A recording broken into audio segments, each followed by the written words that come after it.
Olá, queridos irmãos, a paz do Senhor Jesus, missionário João Vitor aqui. Olha aqui, eu estou em cima de uma catamarã, olha que top, aqui no rio de Caravelas. Olha o tamanho desse rio. Isso aqui é uma engenharia extraordinária do nosso grande arquiteto soberano Deus. Tá ouvindo barulho aí? Estou aqui com meu amado Clássio, nas belezas de Caravelas. Aqui relembrando aqui o Bereshit bara Elohim, né? No princípio criou Deus os céus e a terra, e é uma bênção estar aqui remontando os dias da criação.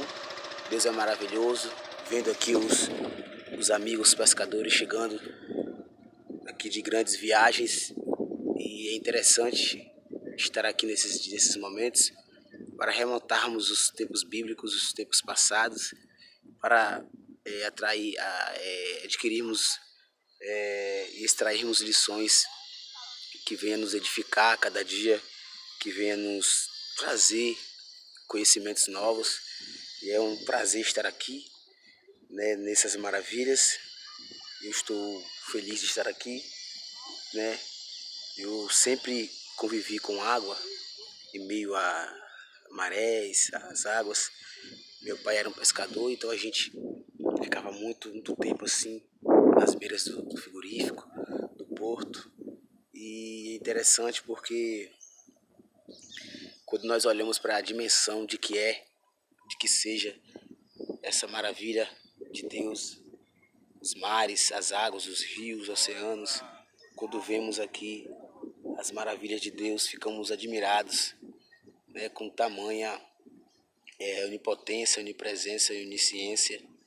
E é interessante que Davi diz que Deus, ele consegue dissecar todas as águas do oceano, dos mares. Ele faz como se fosse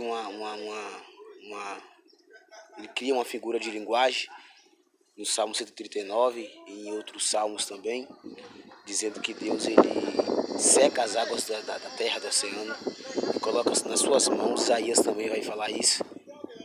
E na palma da mão dele, ele recolhe todas as águas da terra. E ainda sobra espaço para que mais e mais venha ser colocado nas mãos de Deus para preencher. É como se ele estivesse dizendo que as águas do oceano, de tamanha dimensão de que seja, nós entendemos que logo no Bereshit, logo no começo de tudo, nós só tínhamos um continente, e depois do dilúvio houve a divisão e a separação dos continentes. Isso cientificamente e biblicamente isso é comprovado. Hoje nós temos continente como resultado do dilúvio. Isso entre a ciência e a Bíblia não se questiona, mas é interessante que Deus é tão poderoso na sua essência, né, em dominar, porque Jó disse que Deus, ele tirou a terra das margens das águas. Deus, ele estabeleceu a terra sobre as águas. Deus colocou, é como se Deus tivesse colocado a terra em cima das águas, sabe? Só tinha um continente, não é? Olha nossos amigos chegando aí, ó.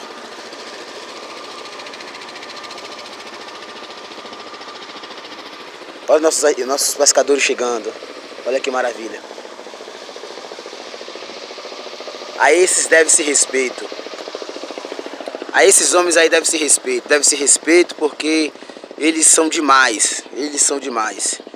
Tem deles aí que mergulha 60 metros debaixo d'água, 64 metros, há muitos anos, e Deus guarda eles. Às vezes topa peixe brabo lá, senta um esporão nos bichos brabos lá no mar, se esconde nas pedras, e Deus livra esses homens, mergulhando lá, e o companheiro lá em cima, lá guiando a mangueira, e Deus é fiel na vida desses homens. A esse todo respeito. Foi por isso que Jesus chamou Pedro, Tiago, João e André, porque já era pescador, já tinha experiência, Jesus já sabia, né, o potencial que eles tinham na obra. Mas voltando ao caso, em relação aos continentes, então Deus, ele formou a terra, ele colocou a terra, quando ele cria a terra, ele tira das águas, irmãos. Era como se a terra estivesse boiando. Era como se a terra estivesse nadando em cima das águas. Está em Jó isso aí.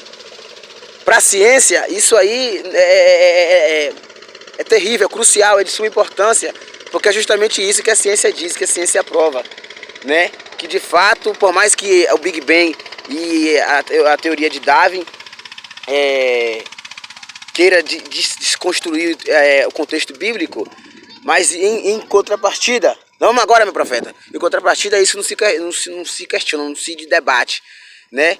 Que todos entendem que foi das águas que Deus tirou a terra. Era como se a terra inteira estivesse nadando sobre as águas. Aí você pode contextualizar porque que a Bíblia diz que o Rua, né?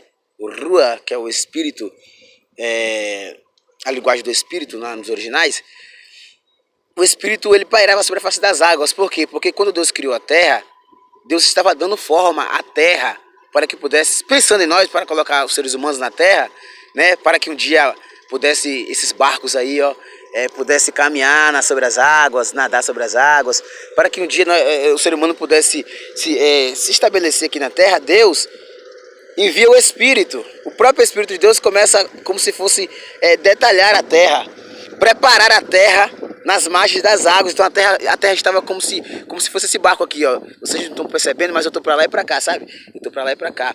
Então a terra estava como isso. Então para Deus poder afincar, Deus teve que colocar, como diz o Salmo 19, é como se Deus estabelecesse as colunas das águas, ou melhor, as colunas da terra nas águas.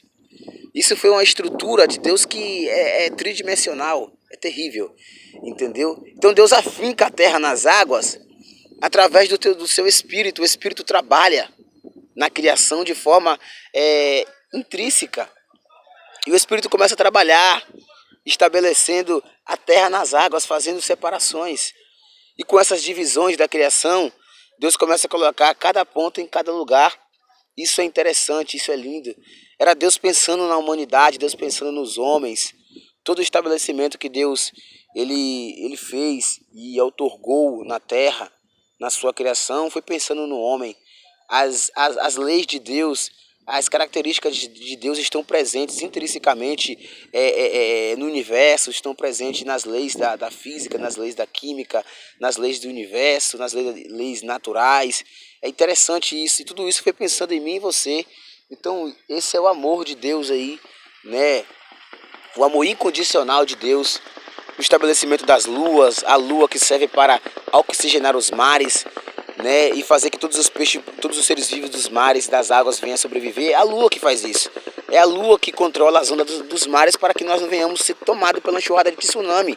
É a lua que controla os mares. É a grande diaconisa de Deus, como diz o doutor reverendo pastor Napoleão Falcão, né, a grande diaconisa dos mares. E esse processo é conhecido hoje como tábuas das marés na ciência, mas é a lua, ela domina, Deus colocou para que pudesse dominar essa ecologia. Isso é lindo, é interessante, pensando no homem. Se não houvesse lua, o mar seria, acho que 100% putréfalo, não é putréfalo, porque não teria vida em si, nas suas seres viventes, na criatura. Mas Deus até nisso é santo, é perfeito, entendeu? E assim, essa é uma reflexão que eu quero trazer para você hoje, que Deus está sobre o domínio da sua vida. Deus tem o domínio da sua criação. Deus tem o domínio das águas. Se Deus domina as águas, domina os seres que vivem nela. Deus domina toda a questão cosmológica, toda a cosmovisão astronômica, astrológica, planetária, tudo. O que é a sua vida nas mãos de Deus para que Ele não venha dominar? O que é o controle da sua vida? Eu estou aqui no catamarã, é um tipo de barco, tipo parecido um pouco com iate, tá vendo? É bonito. O que acontece é o seguinte, é que assim como um homem tem o poder e o domínio para controlar, guiar, através de um lema, através de alguma coisa, essa obra aqui, essa engenharia mecânica, por que Deus também não teria a possibilidade, ou não teria o poder para controlar a sua vida? A sua vida pode ser que esteja como um barco no meio do rio, do oceano. Tá vendo ali? Não sei se você consegue enxergar, tem uns barcos ali. Ali não tem ninguém, eu acho que não tem ninguém, mas daqui a pouco os homens irão para lá, irão ligar o motor, irão guiar. As ondas ainda das marés estão baixas. Só que depois esse rio vai passar em processo, a sua vida é um processo. Depois eles terão que tirar o barco de lá, porque o barco poderá sofrer algum problema. Então eles vão tirar e vão jogar para o outro lado. Tá vendo aquele barco ali?